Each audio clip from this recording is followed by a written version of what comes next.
Polish the hardware and fire up the confetti cannons. It's conference championship weekend. We're all trying to figure out how this affects the 12-team playoff, so our experts give it their best guess. Also, who wins? Our teamsite reporters from all across the country give us the latest and best information ahead of the title games. It's portal, signing, and carousel season, so our newsbreakers pop in with updates. All that and more as the 247 Sports college football show starts right now. Hello and welcome into the show. I am Emily Proud, and I have no idea how it happened, but all of a sudden we have arrived at Conference Championship Weekend. We have games tonight, we have games on Saturday, and of course the bracket reveal on Sunday. But let's start off with some news here on a Friday, and starting off with our college football insider Matt Zentiz reporting on Wednesday that Oklahoma quarterback Jackson Arnold plans to enter the transfer portal when it officially opens on Monday. The sophomore and former five-star recruit started 9 games for the Sooners this season. Let's get a little bit more context on this and welcome in our newsbreaker himself, Matt Zentiz, joining us on the show. And Matt, we actually spoke about this as it was breaking on Wednesday in the same studio that I'm here, and I'm sure in the same room that you are there at home. What is there to update since then? Well, just that there's going to be a significant market for Jackson. So even though this was an up and down year for Oklahoma offensively, for Jackson individually, this is still a former top 10 overall recruit, former 5-star prospect that did flash once he reclaimed his starting job after being benched for a few games. And something that's become clear on my end, just from talking to teams around the country in the last couple of days, is that there are going to be some respectable high-end schools that pursue Jackson and is definitely going to have a very solid market, including from some prominent programs in even the conference that Oklahoma is a part of with the SEC. Yeah, let's stick in the SEC. It seems like a lot of portal news is coming out of Lexington right now. So just what is happening at Kentucky? Yeah, so most notably 2 talented receivers from Kentucky moving on. So first of all, Dane Key, who had 700 plus yards for them this year, one of the more talented receivers to make it clear at this point that they're going to be going into the transfer portal and definitely going to have a strong market. But to go along with that, one of his now former teammates, Barry Brown, is also going to be going into the transfer portal and have gotten some unprompted messages from, I'll just say, some playoff caliber and national championship contending teams that are very high on Berrien, not only for what he brings to the table as a receiver, but also the special teams value that he brings to go along with that, with him being a guy who I think at this point has 5 career kick returns for touchdowns. This is me pretending to clutch my pearls as I hear that there could be some tampering going on. It's just that time of year, Matt. It's also the time of year where you're not just tracking the player movement, you're also tracking the coaching movement, as if you don't have enough to do. So what's the latest happenings in the coaching carousel? So should have some jobs that have more clarity on and that are potentially filled in the coming days. So most notably, we have North Carolina, we have UCF, we have West Virginia to go along with some of the group of 5 jobs that are still open also. And I think there are going to be multiple and potentially several of those jobs that in the next 2, 3, 4-ish days that could have finality and hires made. And that there are some like FIU, for example, at the group of 5 level, that they're nearing a hire in the conclusion of their process. App State, I would put in the same category, with one of the interesting figures involved in that one being former West Virginia head coach Neil Brown, who is definitely a person of interest for them. And then with the aforementioned Power 4 schools, with those being North Carolina, UCF, and West Virginia, I think that in the next couple days, as the weekend progresses, that we'll have more clarity on each of those 3 situations. Yeah, but how much, if at all, do you anticipate the college football playoff and who's in and who's out affecting the coaching carousel? Not much with those jobs. I do think that we'll have a decent feel at some point in the next few days for just how those processes will go and who potentially the next head coach will be at each of those places. Yeah, potentially looking at some coordinators maybe that could be coaching in the postseason. But if you're looking for that guy, you are willing to wait, especially if they're good enough to be coaching in the postseason. Matt Zentiz. I will say this. So just to follow up and not to cut you off, Emily, I would say with each of those that it's been more head coaches, sitting head coaches that have come up on my end. UCF is one where it's been a combination of sitting head coaches, some other guys, somebody who's been head coach before, who's definitely a known figure in the coaching world. So I would say that's been more just overall collectively with those three in terms of what's been coming up on my end. Gotcha. Good to know. For more information from Matt Zentiz, be sure to follow him on X and also keep track of his work on 247sports.com. Matt, you're the best. We appreciate it. The big question when it comes to the postseason is who's in and who's out. It's win and you're in, but I want to know what happens if you lose. Could you still be in? We've got some experts joining us to break down their thoughts on what's at stake on this conference championship weekend.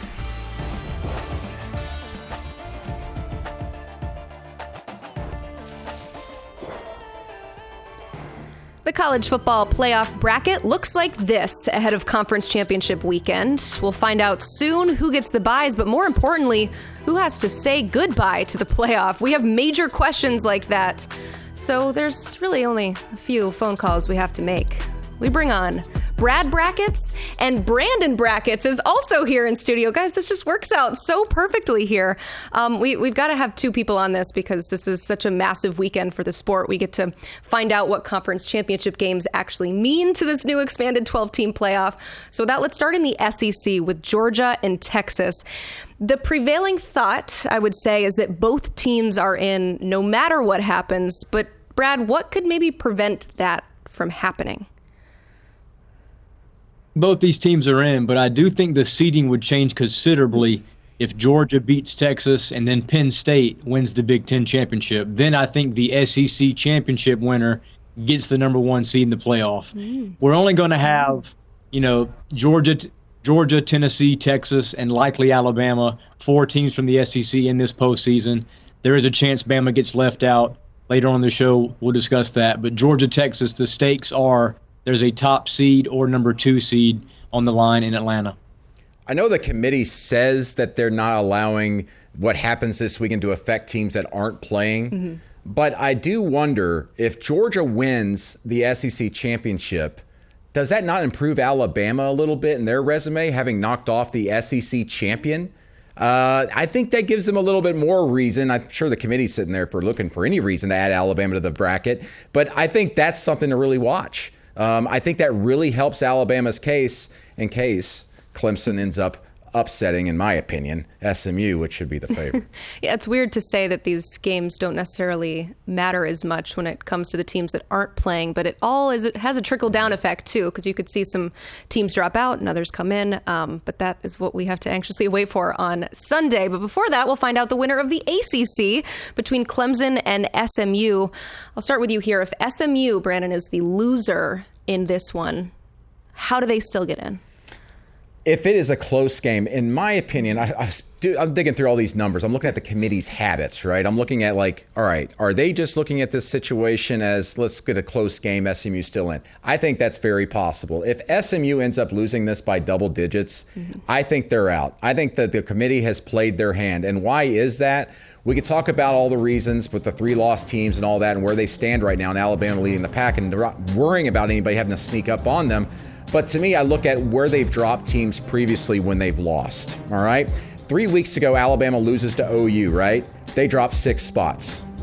This past week, Miami loses to Syracuse. They drop 6 spots.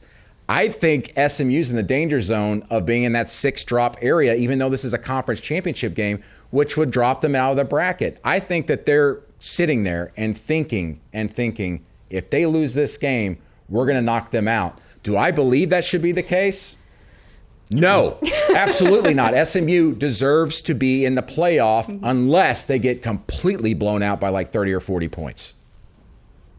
Yeah, we've already seen what the committee has done to one ACC team who has 2 losses and does not have a ranked win. That was Miami. They're 12th on the outside looking in. If SMU loses Saturday night, the Mustangs don't have a ranked win either. So I think the ACC, like Brandon said, has a good shot of being just a one-bid league if Clemson goes into Charlotte and wins 38-7. So SMU, the good news for Rhett Lashley's team right now is they're one of the few programs nationally that going into conference championship weekend, they still control their own destiny. SMU wants to leave no doubt, go beat Clemson in a virtual home game for the Tigers, and you will be in the playoff. I know it's a different group of committee members, but based on what happened to the ACC last year, it's hard to put trust that they would give them the benefit of the doubt this year. But be ready for the SMU versus Alabama debates, because that is going to be going strong all weekend long. Meanwhile, the Big 12 championship, we've got Arizona State versus Iowa State. My question in this one is very simple. It feels like only the winner is in, but what do you think, Brad? Yeah, the winner's in, and I don't think the winner gets a top 4 seed unless UNLV beats Boise State in the Mountain West Championship. Then we have some maybe chaotic seed scenarios where maybe an Arizona State Big 12 champion does get a first-round bye in one of those top 4 seeds. Now, I think this is going to be a very competitive game. The 4 Power Conference Championship games are all within 3.5 point spread right now as we record this. So Arizona State, Iowa State, they're right there 16 and 15 in this committee's final ranking. So we know the winner's going to the playoff, but the question is, what seed will they have? Will they be playing the 5 seed on the road, or will they get a first-round bye as one of those top 4 seeds? Yeah, you're looking at the Big 12 champion here, looking at a possibility of just cheering and hoping that UNLV wins tonight. And the reason why I say that is because you're looking at potentially going on the road to a Penn State for your first round game potentially. Or if you get that first round bye, you're sitting at home getting an extra week to relax and then prepare to play in a neutral site bowl game in the quarterfinals. This is a really huge night, I think, for the Big 12 competitors, where they're going to be sitting there in their hotel rooms watching and hoping that UNLV sprouts this upset, because if that happens, the Big 12 champion will have that first round bye. Okay, so along those lines, let's go ahead and talk about that Mountain West Championship. Like Brandon said, is happening tonight. We laid out the stakes for how this could affect the Big 12, but I think we just need to go ahead and lay it out here. I'm just going to ask a very simple yes or no question here. Is the winner of this game the Group of 5 member no matter what? Oh, yes, absolutely. I think what hurt the Tulane, for an example, or an Army, is obviously Army had that loss, and Tulane, of course, lost in Memphis. That has completely erased all expectations for there. So the winner here will be the Group of 5 representative. And at this point, Boise State should be the favorite. They're playing at home. They've already beaten UNLV once this season. I wonder, though, what UNLV learned from that first matchup and how they're going to adjust. Boise State is Boise State based off of what we've seen on the film. They haven't changed. They don't really have much to change because of Ashton Jeanty. UNLV, their offense is so diverse. Their defense is multiple. Barry Odom oversees that defense. He's a defensive mastermind. UNLV has more room to grow and change based off the first matchup to what we're going to see tonight. I can't wait to see it, these coaching adjustments by UNLV against Boise State.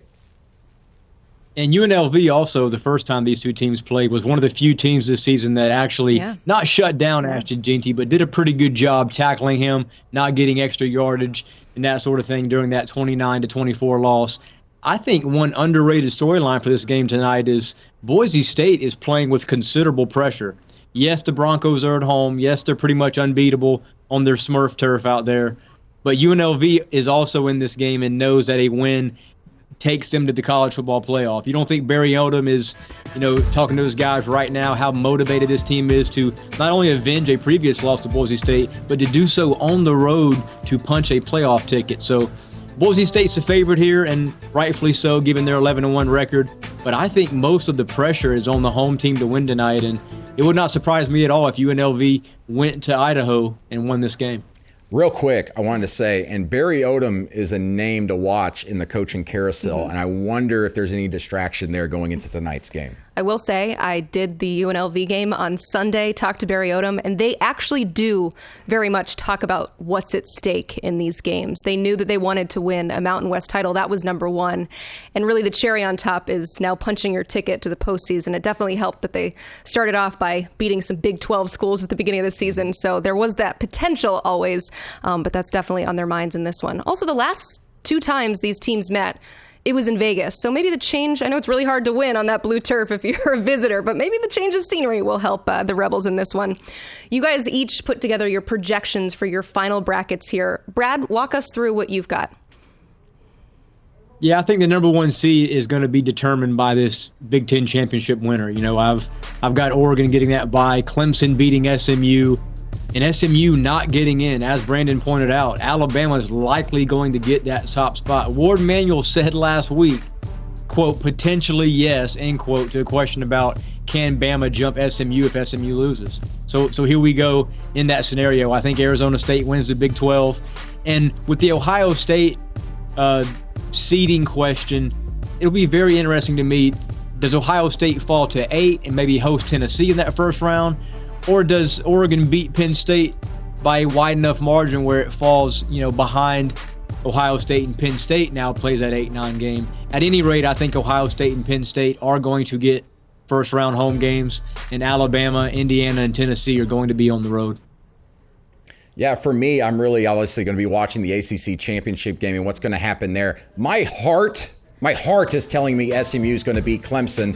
My gut tells me Clemson's going to end up winning that game because it's in Charlotte. And I wanted to be real quick on this. This week, as much as we talk about playoff home field advantage here in the next couple of weeks, we got a lot of home field advantage in the conference championships. Atlanta, the SEC championship, yeah. Georgia, Charlotte with the SMU having to go to play Clemson on their home turf practically. And of course, UNLV having to go to Boise State.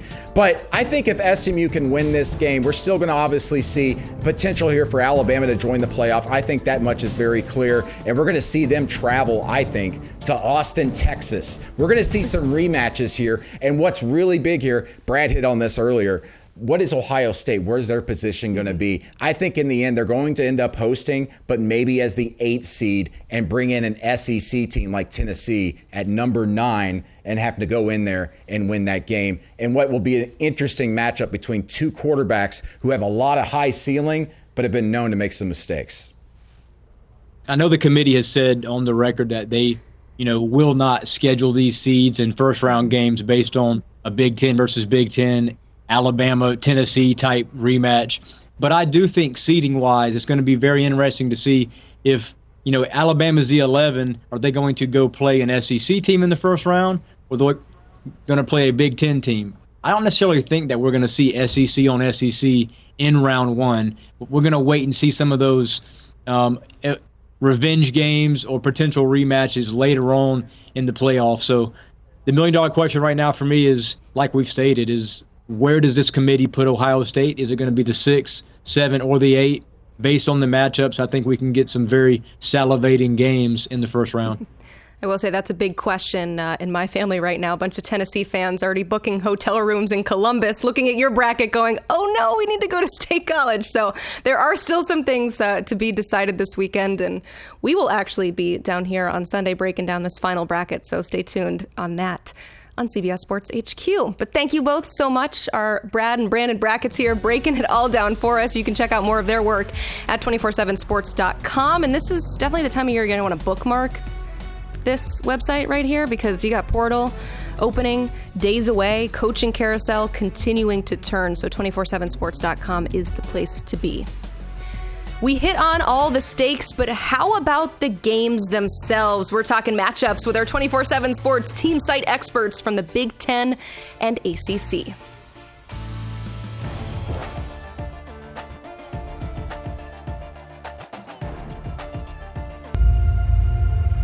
Chaos is a weekly theme in college football. One constant, Oregon, undeterred and undefeated. In their first season in the Big Ten, the Ducks ran the table, beating the best the conference had to offer. Oregon is the only undefeated team in FBS this season, a perfect 12-0. OH? Oh no. Ohio State was primed to play Oregon in the Big Ten championship, but the Buckeyes got upset by Michigan. The beneficiary? Penn State. The Nittany Lions belong on the big stage. Yet the question remains, can they win the big game? Under head coach James Franklin, Penn State has lost 11 straight games against top 5 opponents, now facing the tippy top team in all of college football. Penn State, Oregon for the Big Ten Championship on CBS.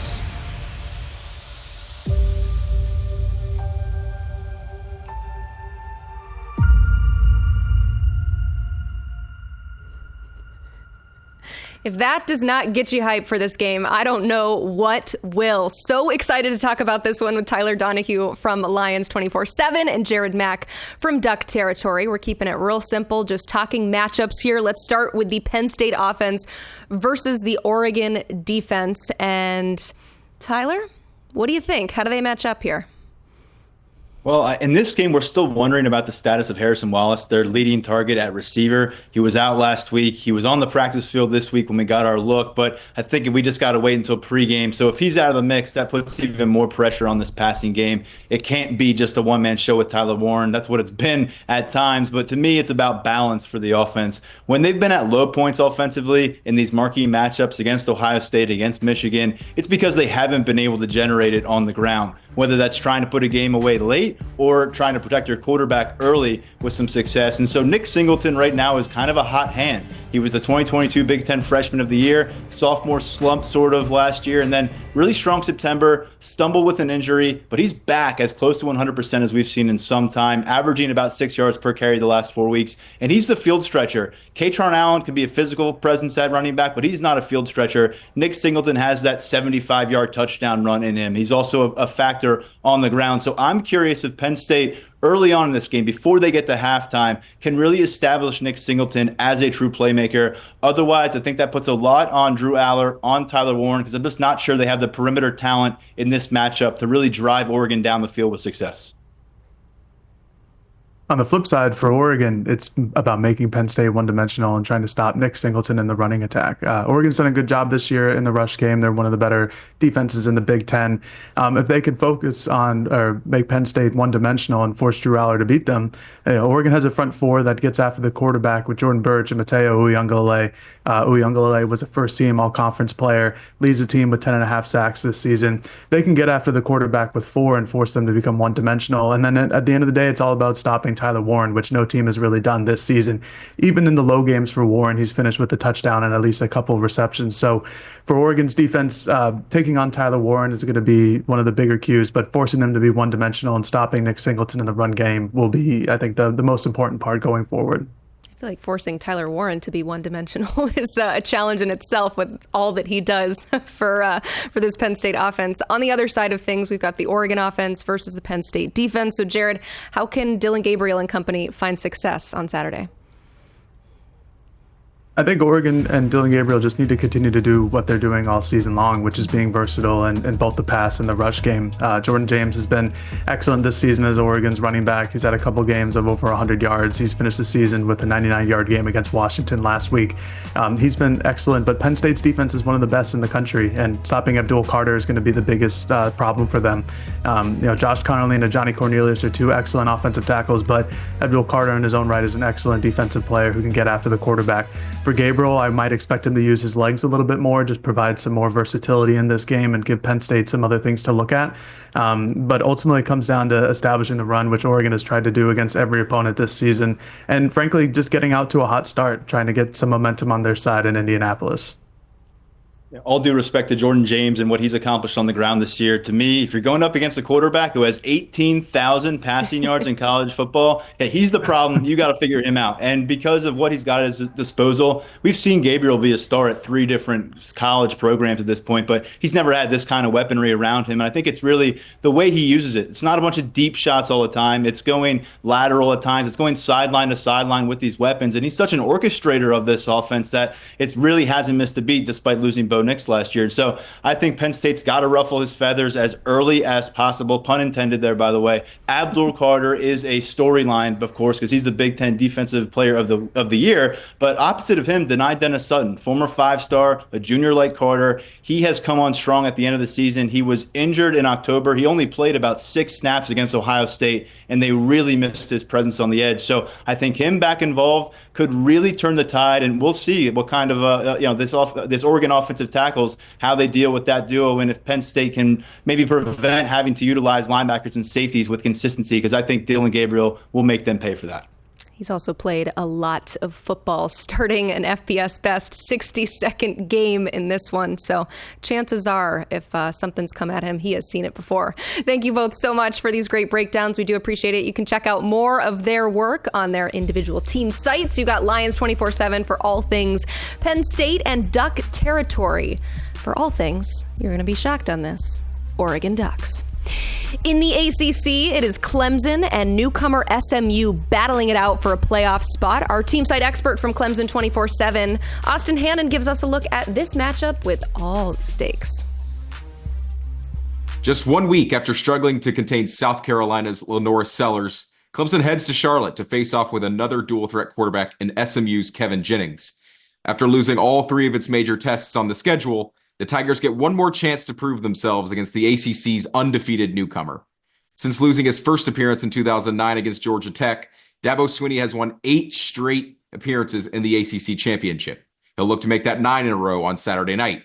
With a win, Clemson heads back to the college football playoff despite a very much imperfect season. With a loss, the Tigers will miss the CFP for the 4th straight year. Cade Klubnik was the game's MVP 2 years ago as just a true freshman. Clemson's going to need him to be at his best again against a beatable secondary with the Mustangs. It may be hard for the Tigers to find tons of success on the ground against a stingy run defense. It's safe to say the stakes are pretty high in Charlotte on Saturday night for the Clemson Tigers.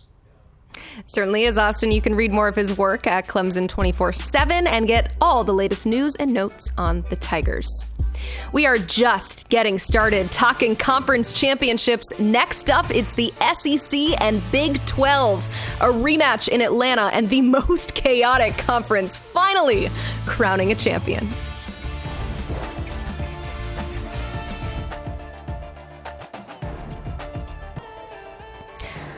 Of the Power 4 conference championship games, only the SEC featuring a matchup with teams that have played one another this century, and it didn't happen all that long ago. 2 months ago, these two teams played, so we got the rematch from Georgia's win in Austin. This one will take place a little closer to home for the Dogs, very close to home, in Atlanta. Let's welcome in Jordan Hill of Dogs 247 and Chip Brown of Horns 247, talking matchups here, Georgia offense versus the Texas defense. And Jordan, I'm sure that Beck would love to forget that 3-interception game against Texas and the other 3-interception game that followed that, but he's been playing much better as of late. So what does he need to do Saturday for the Dogs to come out with a win? Yeah, I think you hit on the biggest thing. You just got to take care of the football. And to his credit, he's done that in these last few weeks. The last 4 games, 11 touchdowns, just 1 interception. And we talked to Carson Beck back on Monday, and I asked him, what did you learn from that first game against Texas? And he said, I kind of took a step back and realized I don't have to force the football. Live to fight another day. If you take a sack, if you have to throw the ball away. And Carson Beck is going to be the key player on either side of the ball for Georgia on Saturday because of the situation with Georgia's run game. Trevor Etienne fighting through a rib injury. I think he's going to play, but he's going to be far from 100%. They got some other running backs that are banged up as well. And then you look at Georgia's wide receivers. This is a group that has dropped 36 passes this year. That's 3 a game. That leads the nation. So Carson Beck, I think, is going to have to fight through this against a really good Texas secondary, one that I think is playing maybe its best football right now. Carson has got to limit the mistakes, cannot turn the ball over. It's going to be a big test against Texas, and we'll see if Carson's up for it. Well, the Texas defense, I think people need to start to realize that this is probably the best defense in college football. They even showed that against Georgia, believe it or not, by turning the Bulldogs over 3 times in that game. The Texas offense was ineffective, but the Texas defense did give the ball back to its offense twice in Georgia territory. And since then, all they've done is be the number 1 pass defense. They're only giving up 3 yards per carry in the run game. They're one of the best red zone and third down defenses. This is a Texas defense that is excited for the opportunity, just a completely, dominant defense. And that's the SEC way, right? I mean, I know SEC fans are kind of bummed about Texas crashing the party in year 1, but at least they're doing it the SEC way. Yeah, defense wins championships. Also in the SEC way is winning the recruiting battles, and Texas is doing that as well today. You mentioned it, Chip. The Texas offense did not have a fun time last time against this Georgia defense. How do they find more success on Saturday? Well, the Texas offense is the side of the football that has to figure it out. And it appears that Steve Sarkisian learned the hard way. Only coming up with 29 yards rushing against Georgia, that he needed a better running game, and that's what we've seen. The last 4 games, you've seen Texas run it 31 times against Florida, 41 times against Arkansas, 47 times against Kentucky, and 50 times for 240 yards against Texas A&M, led by Quintravian Wisner, who's had 344 yards rushing in the last 2 games. So Texas now comes into this game with a running game that can be established from the beginning of the game, set up play action.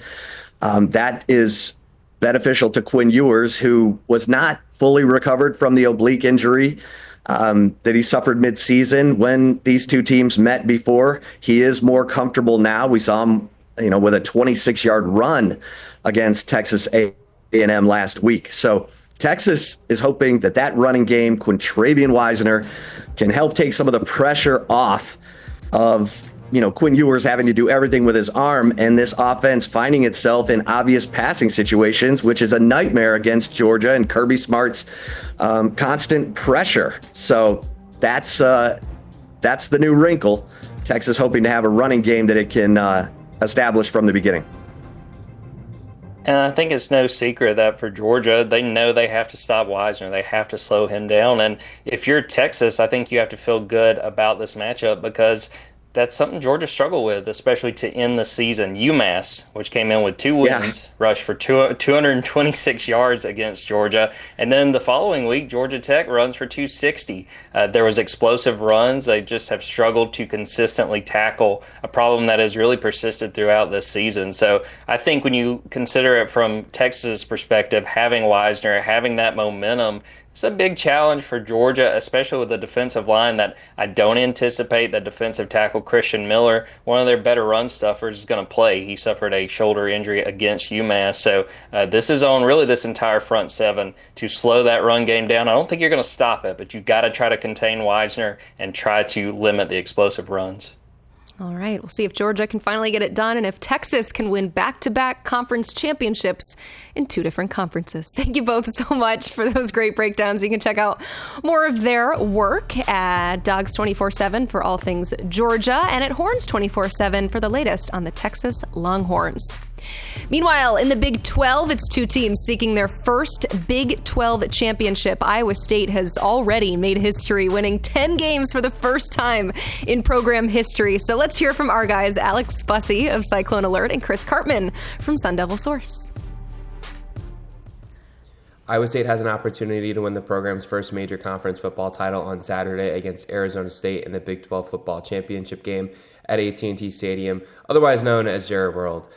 Pretty crazy path to Iowa State's quest to the Big 12 championship game. They started 7-0 on the year, and they looked like one of the 2 leading favorites to get to Arlington, but back-to-back losses to Texas Tech and KU kind of sent everything into a panic, but 3 straight wins to end the year puts Iowa State right back in position on the last Saturday of the season to get into the Big 12 championship game, and they do with some help from around the conference. Really fascinating matchup on Saturday. Iowa State's run defense has struggled for most of the season, especially in Big 12 play, and Arizona State has arguably the Big 12's best running back in Cam Scadaboo, who's maybe a dark horse Heisman candidate, could potentially see himself in New York. So it'll be really interesting to see how well Iowa State handles his physical running style and his impressive contact balance.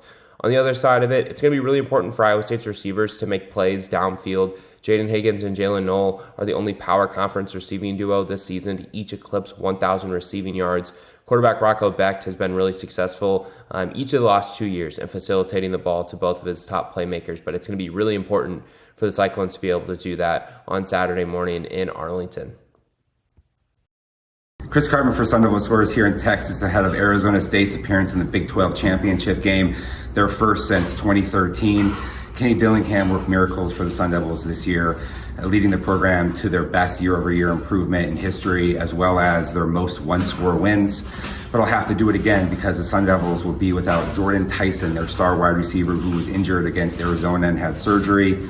The good news for ASU is that they have Cam Scatterby, one of the nation's top running backs, going up against an Iowa State run defense that ranks 14th in the Big 12. Now the Cyclones have 2,000-yard wide receivers that'll be challenged for ASU's defense, but they've overachieved throughout the season. And it's hard to bet against the Sun Devils, given all that they've accomplished under Dillingham this season, as he earned Big 12 Coach of the Year. From Texas, Chris Cartman for Sun Devil Source. I love our team site reporters coming strong with the Christmas backgrounds here. For all things Iowa State football, you can check out Cyclone Alert. And for the latest on Arizona State, head to Sun Devil Source. We certainly hope that you enjoyed our 7-hour National Signing Day show on Wednesday. If you missed any of the action, our Tom Loy gives you a recap of all the big moves in a much shorter amount of time.